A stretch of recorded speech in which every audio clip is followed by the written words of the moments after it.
ஓம் சாந்தி 17-2-2026 காலை முரளி பாப்தாதா மதுபன்.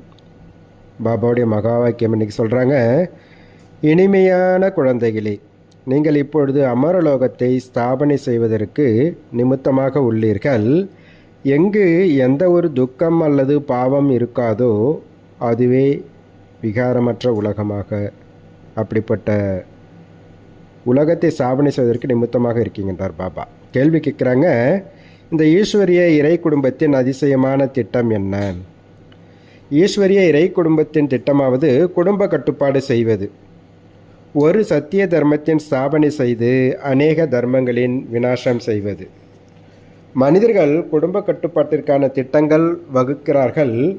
அவர்களுடைய திட்டங்கள் செயல்பட முடியாது என்று தந்தை கூறுகின்றார். நான் தான் புது உலகத்தின் ஸ்தாபனை செய்கின்றேன். அப்பொழுது மற்ற அனைத்து ஆத்மாக்களும் மேலே வீட்டிற்கு சென்று விடுகிறார்கள். மிகவும் குறைவான ஆத்மாக்கள் தான் இருப்பார்கள். ஓம் சாந்தி. இது வீடாகவும் உள்ளது மற்றும் பல்கலைக்கழகமும் ஆகும், மேலும் ஸ்தாபனமும் ஆகும். அவர் சிவபாபா ஆவார் என்பதை குழந்தைகளாகிய நீங்கள் ஆத்மாக்கள் அறிந்துள்ளீர்கள். ஆத்மாக்கள் சாலி கிராமங்களாகும். இது அவர்களுடைய சரீரங்களாகும். என்னுடைய ஆத்மா என்று சரீரம் கூறாது, என்னுடைய சரீரம் என்று ஆத்மா கூறுகின்றது. ஆத்மா அழியாததாகும், சரீரம் அழியக்கூடியதாகும். இப்பொழுது நீங்கள் தங்களை ஆத்மா என்று உணர்ந்துள்ளீர்கள். நம்முடைய பாபா சிவன் ஆவார். அவர் சுப்ரீம் ஃபாதர் ஆவார். அவர் நமது சுப்ரீம் பாபாவும் ஆவார். சுப்ரீம் ஆசிரியரும் ஆவார். சுப்ரீம் குருவும் அவரே என்பதை ஆத்மா அறிந்துள்ளது. பக்தி மார்க்கத்தில் கூட ஓ காட்ஃபாதர் என்று அழைக்கின்றார்கள். இறக்கும் தருவாயில் கூட ஹே பகவான், ஹே ஈஸ்வரா என்று கூறுகின்றார்கள். முறையிடுகிறார்கள் அல்லவா? ஆனால் யாருடைய புத்தியிலும் சரியான முறையில் பதிவது இல்லை. அனைத்து ஆத்மாக்களுக்கும் அவர் ஒருவரே தந்தை. பிறகு ஹே பதித்த பாவனரே என்று கூறப்படுகின்றது. எனவே குரு கூட ஆகிவிட்டார். கூறுகிறார்கள், துக்கத்திலிருந்து நம்மை விடுவித்து சாந்தி தாமத்திற்கு அழைத்து செல்லுங்கள் என்று. எனவே தந்தையும் ஆகின்றார், பிறகு பதித்த பாவன சத்குருவும் ஆகின்றார். பிறகு சிருஷ்டி சக்கரம் எப்படி சுற்றுகின்றது, மனிதர்கள் எப்படி 84 பிறவிகள் எடுக்கிறார்கள் என்ற எல்லை இல்லாத சரித்திரம் பூகோளத்தை கூறுகின்றார். எனவே சுப்ரீம் ஆசிரியரும் ஆகின்றார். அஞ்ஞான காலத்தில் தந்தை தனி, ஆசிரியர் தனி, குரு தனியாக இருப்பார்கள். இவர் எல்லையில்லாத தந்தை, எல்லையில்லாத ஆசிரியர், எல்லையில்லாத குரு ஒரே ஒருவர் ஆவார். எவ்வளவு வித்தியாசம் ஏற்பட்டுவிட்டது!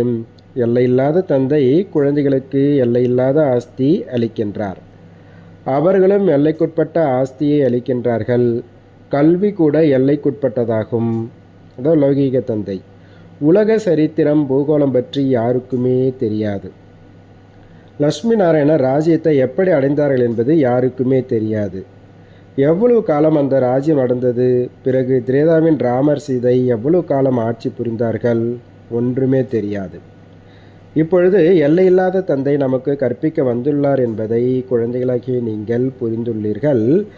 மீண்டும் பாபா சத்கதிக்கான வழியை கூறுகின்றார். நீங்கள் 84 பிறவிகள் எடுத்து எடுத்து தூய்மை இழந்து உள்ளீர்கள். இப்பொழுதும் தூய்மையாக வேண்டும். இது தமோ பிரதானமான உலகமாகும். சதோ ரஜோ தமோவில் ஒவ்வொரு பொருளும் வருகின்றது. இந்த சிருஷ்டிக்கு கூட ஆயுள் இருக்கின்றது. புதியதிலிருந்து பழையதாக, பிறகு பழையதே மீண்டும் புதியதாக ஆகின்றது. இதை அனைவரும் அறிந்துள்ளார்கள். சத்யுகத்தில் பாரதம்தான் இருந்தது. அதில் தேவி தேவதைகளின் ராஜ்யம் இருந்தது. தேவி தேவதைகள் ராஜ்யம் இருந்தது. நல்லது. பிறகு என்ன ஆயிற்று? அவர்கள் மறுபிரிவு எடுத்தார்கள். சதோ பிரதான நிலையிலிருந்து சதோவிலிருந்து ரஜோ தமோவில் வந்தார்கள். இத்தனை பிறவிகள் எடுத்தார்கள். பாரதத்தில் 5000 ஆண்டுகளுக்கு முன்பு லட்சுமி நாராயண ராஜ்யம் இருக்கும் பொழுது அங்கு மனிதர்களின் ஆயுள் சராசரி 125 முதல் 150 வருடங்களாக இருக்கும். அதற்கு அமரலோகம் என்று கூறப்படுகின்றது. அகால மரணம் ஒரு பொழுதும் அங்கு ஏற்படுவதில்லை. இது மரண உலகமாகும். அமரலோகத்தில் மனிதர்கள் அமரராக இருப்பார்கள். நீண்ட ஆயுள் இருக்கும். சத்யுகத்தில் தூய்மையான கிரகஸ்த ஆசிரமம் இருந்தது. வைஸ்லெஸ் வேர்ல்டு, நிர்விகாரி உலகம் என்று கூறப்படுகின்றது. இப்பொழுது இருப்பது விகாரி உலகம்.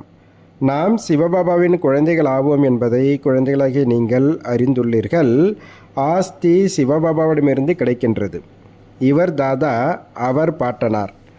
ஆஸ்தி பாட்டனாருடையது கிடைக்கின்றது. பாட்டனாரின் சொத்து மீது எல்லோருக்கும் உரிமை இருக்கும். பிரம்மாவிற்கு பிரஜாபிதா என்று கூறப்படுகின்றார். ஆதாம் பிபி, அவர் நிராகாரமான காட்ஃபாதர். இவர் சாகாரி தந்தை. இவருக்கு தனக்கென்று உடல் உள்ளது. பிரம்மா பாபாவுக்கு. சிவபாபாவுக்கு தனக்கென்று உடல் கிடையாது. எனவே உங்களுக்கு சிவபாபாவிடமிருந்து பிரம்மா மூலமாக ஆஸ்தி கிடைக்கின்றது. பாட்டனாரின் சொத்து தந்தை மூலமாக கிடைக்கும் அல்லவா? சிவபாபா மூலமாக கூட நீங்கள் பிரம்மா மூலமாக மீண்டும் மனிதனிலிருந்து தேவதையாக ஆகி கொண்டிருக்கின்றீர்கள். மனிதனிலிருந்து தேவதையாக ஆக்கினார் அப்படின்னு பக்தியில் ஒரு பாட்டு இருக்குது. அப்படி யார் ஆக்கியது? பகவான் ஆக்கியிருந்தார். கிரந்தத்தில் மகிமை செய்கிறார்கள் அல்லவா? மகிமை நிறைய உள்ளது. எப்படி? ஆல்ஃப், அதாவது தந்தையை நினைவு செய்தீர்கள் என்றால் பே, அதாவது அரசாட்சி உங்களுடையது என்று தந்தை கூறுகின்றார். குருநானக் கூட தலைவனை ஜபித்தால் சுகம் கிடைக்கும் என்று கூறுகின்றார். அந்த நிராகாரமான அகாலமூர்த்தி தந்தையைத்தான் மகிமை பாடுகின்றார்கள். என்னை நினைவு செய்தீர்கள் என்றால் சுகம் கிடைக்கும் என்று தந்தை கூறுகின்றார். இப்பொழுது தந்தையைத்தான் நினைவு செய்கிறார்கள். சண்டை முடிந்தவுடன் பிறகு லட்சுமி நாராயணுடைய ராஜ்யத்தில் ஒரே ஒரு தர்மம் இருக்கும். இது புரிந்து கொள்ள வேண்டிய விஷயமாகும். பகவானுக்கு பதித்த பாவனர் ஞானக்கடல் என்று கூறப்படுகின்றது. அவரே துக்கத்தை நீக்கி சுகம் அளிப்பவராவார். நாம் தந்தையின் குழந்தைகளாக இருக்கின்றோம் என்றால் அவசியம் நாம் சுகத்தில் இருக்க வேண்டும். உண்மையில் பாரதவாசிகள் சத்யுகத்தில் இருந்தார்கள். மற்ற எல்லா ஆத்மாக்களும் சாந்திதாமத்தில் இருந்தார்கள். இப்பொழுது அனைத்து ஆத்மாக்களும் இங்கு வந்து கொண்டு இருக்கின்றார்கள். பிறகு நாம் போய் தேவி தேவதை ஆகிவிடுவோம். சொர்க்கத்தில் அவரவர் பாகத்தில் நடிப்போம். இந்த பழைய உலகம் துக்கதாமமாகும். புதிய உலகம் சுகதாமமாகும். பழைய வீடாக ஆகிவிட்டால் பின் அதில் எலி, பாம்பு ஆகியவை வெளிப்படுகின்றன. இந்த உலகம் கூட அவ்வாறே ஆகும். இந்த கல்பத்தின் ஆயுள் 5000 வருடங்கள் ஆகும். இப்பொழுது முடிவு ஆகும். காந்தியடிகள் கூட புது உலகம் வேண்டும், புது டில்லி வேண்டும், ராமராஜ்யம் வேண்டும் என்று விரும்பினார். ஆனால் அந்த ராமராஜ்யத்தை, உலகத்தை புதுசாக ஆக்கிறது, இது தந்தையினுடைய காரியமே ஆகும். தேவதைகளின் ராஜ்யத்திற்குத்தான் ராமராஜ்யம் என்று கூறுகின்றார்கள். புது உலகத்திலோ அவசியம் லட்சுமி நாராயணுடைய ராஜ்யம் இருக்கும். முதலில் ராதை கிருஷ்ணர் இருவரும் தனித்தனி ராஜ்யங்களில் இருப்பார்கள். பிறகு அவர்களுக்கு நிச்சயதார்த்தம் நடந்த பின் லட்சுமி நாராயணர் ஆகின்றார்கள். அவசியம் இச்சமயத்தில் அப்பேற்பட்ட உன்னத கர்மங்களை செய்திருக்கக்கூடும். தந்தை உங்களுக்கு கர்மம், அகர்மம் மற்றும் விகர்மத்தின் கதி பற்றி புரிய வைக்கின்றார். ராவண ராஜ்யத்தில் மனிதர்கள் செய்யும் கர்மங்கள் விகர்மங்களாக ஆகிவிடுகின்றன. சத்யுகத்தில் கர்மங்கள் அகர்மம் ஆகிவிடுகின்றது. கீதையில் கூட இருக்கிறது. ஆனால் பெயரை மாற்றிவிட்டுள்ளார்கள். இது தவறாகும். கிருஷ்ண ஜெயந்தி சத்யுகத்தில் இருக்கும். சிவன் நிராகார பரம்பிதா ஆவார். கிருஷ்ணர் சாதாரண மனிதர் ஆவார். முதலில் சிவ ஜெயந்தி ஆகின்றது, பிறகு கிருஷ்ண ஜெயந்தி. பாரதத்தில் தான் இவைகளை கொண்டாடுகின்றார்கள். சிவராத்திரி என்று கூறுகிறார்கள். தந்தை வந்து பாரதத்திற்கு சொர்க்கத்தின் ராஜ்யத்தை அளிக்கின்றார். சிவ ஜெயந்திக்கு பிறகு வருவது கிருஷ்ண ஜெயந்தி. அதற்கு நடுவில் இருப்பது ராக்கி. ஏனெனில் தூய்மை வேண்டும், பழைய உலகத்தின் விநாசமும் வேண்டும். பிறகு சண்டை ஏற்பட்டு விடும் பொழுது எல்லாமே அழிந்து போய்விடுகிறது. பிறகு நீங்கள் வந்து புது உலகத்தில் ஆட்சி புரிவீர்கள். நீங்கள் இந்த பழைய உலகம் மரண உலகத்திற்காக படிப்பதில்லை. உங்களுடைய கல்வி இருப்பதே புது உலகம் அமரலோகத்திற்காக. அப்பேற்பட்ட எந்த ஒரு கல்லூரியும் இருக்க முடியாது. இப்பொழுது தந்தை கூறுகின்றார், இந்த மரண உலகத்தின் முடிவு ஆகும். எனவே சீக்கிரமாக படித்து புத்திசாலியாக ஆக வேண்டும். அவர் தந்தையும் ஆவார், பதித்த பாவனரும் ஆவார். கற்பிக்கவும் செய்கின்றார். எனவே இது காட்ஃபாதர்லி யூனிவர்சிட்டி ஆகும். பகவான் கூறுகிறார் அல்லவா, கிருஷ்ணர் சத்யுகத்தின் இளவரசர் ஆவார். அவரும் சிவபாபாவிடமிருந்து ஆஸ்தி பெறுகின்றார். இச்சமயம் எல்லோரும் வருங்காலத்திற்காக ஆஸ்தி பெற்று கொண்டிருக்கின்றார்கள். பிறகு எவ்வளவு படிப்பீர்களோ அந்த அளவிற்கு ஆஸ்தி கிடைக்கும். படிக்கவில்லை என்றால் பதவி குறைந்து போய்விடும். எங்கு இருந்தாலும் சரி, படித்து கொண்டே இருங்கள். முரளி வெளிநாட்டிற்கு கூட போக முடியும். பாபா தினமும் எச்சரிக்கையும் கொடுத்து கொண்டே இருக்கின்றார். குழந்தைகளே, தந்தையை நினைவு செய்யுங்கள். இதனால் உங்களுடைய விகர்மங்கள் விநாசமாகிவிடும். ஆத்மாவில் படிந்திருக்கும் துரு நீங்கி போய்விடும். ஆத்மா 100% தூய்மையாக ஆக வேண்டியுள்ளது. இப்பொழுது தூய்மையற்று இருக்கின்றது. பக்தியிலோ மனிதர்கள் நிறைய செய்கிறார்கள். தீர்த்தங்களுக்கு, மேளாக்களுக்கு லட்சக்கணக்கான மனிதர்கள் செல்கிறார்கள். இது ஜென்ம ஜென்மாந்திரமாக நடந்து கொண்டே வருகின்றது. எத்தனை கோவில்களை கட்டுகிறார்கள், உழைப்பு கொடுக்கிறார்கள். அந்த சிவன் கோவிலெலாம் பாருங்களேன், எல்லாம் கல்லில் தான். அப்போ அவ்வளோ உழைப்பு உழைச்சிருக்காங்க. தஞ்சை பெரிய கோவில் இதெல்லாம் பாருங்கள். அப்போ அவ்வளோ உழைப்பு கொடுக்குறாங்க. பிறகும் படி இறங்கி கொண்டே வருகிறார்கள். இப்பொழுது நாம் முன்னேறும் கலையினால் சுகதாமத்திற்கு செல்வோம். பிறகு நாம் இறங்க வேண்டும் என்பதை நீங்கள் அறிந்துள்ளீர்கள். பிறகு கலைகள் குறைந்து கொண்டே போகின்றன. புதிய வீட்டினுடைய பகட்டு 10 வருடங்களுக்கு பிறகு அவசியம் குறைந்து போய்விடும். நீங்கள் புது உலகமான சத்தியுகத்தில் இருந்தீர்கள். 1650 வருடங்களுக்கு பிறகு ராமராஜ்யம் ஆரம்பமாகிவிட்டது. இப்பொழுது முற்றிலுமே தமோ பிரதானமாக உள்ளது. எத்தனை மனிதர்கள் ஆகிவிட்டுள்ளார்கள். உலகம் பழையதாக ஆகிவிட்டுள்ளது. அவர்கள் குடும்ப கட்டுப்பாடு திட்டங்களை அமைத்து கொண்டே இருக்கின்றார்கள். எவ்வளவு குழம்பிக் கொண்டே இருக்கின்றார்கள். இது காட்ஃபாதருடைய காரியமாகும் என்று நாம் எழுதுகின்றோம். சத்தியுகத்தில் 9-10 லட்சம் மனிதர்கள் இருப்பார்கள்.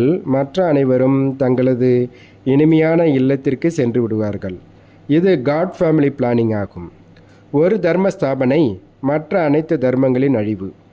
இது தந்தை தன்னுடைய வேலையை செய்து கொண்டிருக்கின்றார். அவர்கள் விகாரத்தில் தாராளமாக செல்லுங்கள், ஆனால் குழந்தை வேண்டாம் என்று கூறுகிறார்கள். இவ்வளவு செய்து ஆகப்போவது ஒன்றுமே கிடையாது. இந்த திட்டம் எல்லையில்லாத தந்தையின் கையில் உள்ளது. நான் தான் துக்கதாமத்தை சுகதாமமாக ஆக்க வந்துள்ளேன் என்று தந்தை கூறுகின்றார். ஒவ்வொரு 5000 வருடங்களுக்கு பிறகும் நான் வருகின்றேன். கலியுக முடிவு மற்றும் சத்தியுக ஆரம்பத்திற்கு இடைப்பட்ட இது சங்கமமாகும். இப்பொழுதுதான் பதித்த உலகத்திலிருந்து பாவன உலகமாக மாறுகின்றது. பழைய உலகத்தின் விநாசம் மற்றும் புது உலக ஸ்தாபனை இது தந்தையினுடைய காரியமாகும். சத்தியுகத்தில் ஒரு தர்மம்தான் இருந்தது. இந்த லட்சுமி நாராயணர் உலகத்தின் அதிபதியாக மகாராஜா மகாராணியாக இருந்தார்கள்.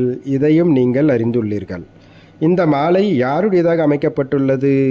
மேலே இருப்பது மலரான சிவபாபா, பிறகு கீழே ஜோடி மணிகளான பிரம்மா சரஸ்வதி. யார் உலகத்தை நரகத்திலிருந்து சொர்க்கமாக பதித்த நிலையிலிருந்து பாவனமாக ஆக்குகின்றார்களோ அவருடைய மாலை இது. யார் சேவை செய்து செல்கிறார்களோ அவர்களுடையதான் நினைவு இருக்கும்.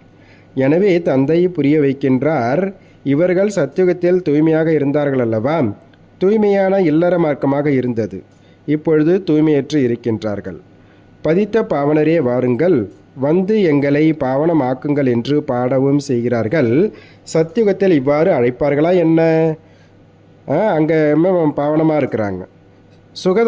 சுகதாமத்தில் யாரும் தந்தையை நினைவு செய்வதில்லை. துக்கத்தில் எல்லோருமே நினைவு செய்கிறார்கள்.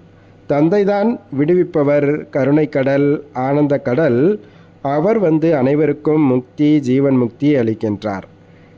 அவரைத்தான் எல்லோரும் அழைக்கிறார்கள். இனிமையான இல்லத்திற்கு கூட்டிச் செல்லுங்கள். இப்பொழுது சுகம் இல்லை. இது குடியரசு ராஜ்யமாகும். சத்தியுகத்தில் ராஜா, ராணி, பிரஜைகள் இருப்பார்கள். நீங்கள் எப்படி உலகிற்கு அதிபதியாகின்றீர்கள் என்பதை தந்தை கூறுகின்றார். அங்கு உங்களிடம் ஏராளமான கணக்கற்ற செல்வம் இருக்கும். தங்க கற்களால் வீடுகள் அமைகின்றன. இயந்திரத்திலிருந்து தங்க கற்கள் வெளிப்பட்டு கொண்டே இருக்கும். பிறகு கூட அதில் வைர வைடூரியங்கள், அந்த கல்லெல்லாம் பதிக்கிறாங்க. துவாபரத்தில் கூட எவ்வளோ வைரங்கள் இருந்தன. அவற்றை கொள்ளையடித்து எடுத்து சென்றார்கள். இப்பொழுது கொஞ்சம் கூட தங்கம் தென்படுவது இல்லை. இது கூட நாடகத்தில் பதிவாகி இருக்கு அப்படின்றார் பாப்பா. ஒவ்வொரு 5000 வருடங்களுக்கு பின்னரும் வருகின்றேன் என்று தந்தை கூறுகின்றார். பழைய உலகத்தின் அழிவிற்காக இந்த அணுகுண்டுகள் ஆகியவை தயாரிக்கப்பட்டுள்ளன. இது விஞ்ஞானமாகும். புத்தி மூலமாக எப்பேற்பட்ட பொருட்களை எடுத்து வந்துள்ளார்கள் என்றால் அவற்றினால் தங்களுடைய குலத்தின் விநாசம் செய்வார்கள். இவைகளை சும்மா வைப்பதற்காக தயாரிப்பார்களா என்னன்னு கேட்குறார் பாப்பா. இது ஒத்திகை நடந்து கொண்டே இருக்கும். ராஜதானி ஸ்தாபனை ஆகாத வரை சண்டை ஏற்பட முடியாது. ஏற்பாடுகள் ஆகி கொண்டிருக்கின்றன. அதனுடன் கூடவே இயற்கை சேதங்களும் ஏற்படும். இத்தனை மனிதர்கள் இருக்க மாட்டார்கள். பாபா சொல்கிறாங்க, இப்பொழுது குழந்தைகள் இந்த பழைய உலகத்தை மறந்துவிட வேண்டும். இனிமையான இல்லம் சொர்க்க அரசாட்சியை நினைவு செய்ய வேண்டும். எப்படி புதிய வீடு அமைக்கின்றார்கள் என்றால் பின் புத்தியில் புதிய வீடு தான் நினைவு இருக்கும் அல்லவா? இப்பொழுது கூட புதிய உலகத்தின் ஸ்தாபனை ஆகி கொண்டிருக்கின்றது. தந்தை அனைவருக்கும் சத்கதி அளிக்கும் வள்ளல் ஆவார். ஆத்மாக்கள் எல்லோருமே சென்று விடுவார்கள். மற்றபடி சரீரங்கள் இங்கேயே அழிந்து போய்விடும். ஆத்மா தந்தையின் நினைவினால் தூய்மையாகிவிடும். அவசியம் தூய்மையாக வேண்டும். தேவதைகள் தூய்மையானவர்களாக ஆவார்கள் அல்லவா? அவர்களுக்கு சித்திரத்துங்களுக்கு முன்னால் புகையிலை பீடி ஆகியவை வைக்கப்படுவதில்லை. அவர்கள் வைஷ்ணவர்கள் ஆவார்கள். விஷ்ணுபுரி என்று கூறப்படுகின்றது. அது இருப்பதே நிர்விகாரி உலகமாகும். இது விகாரி உலகமாகும்.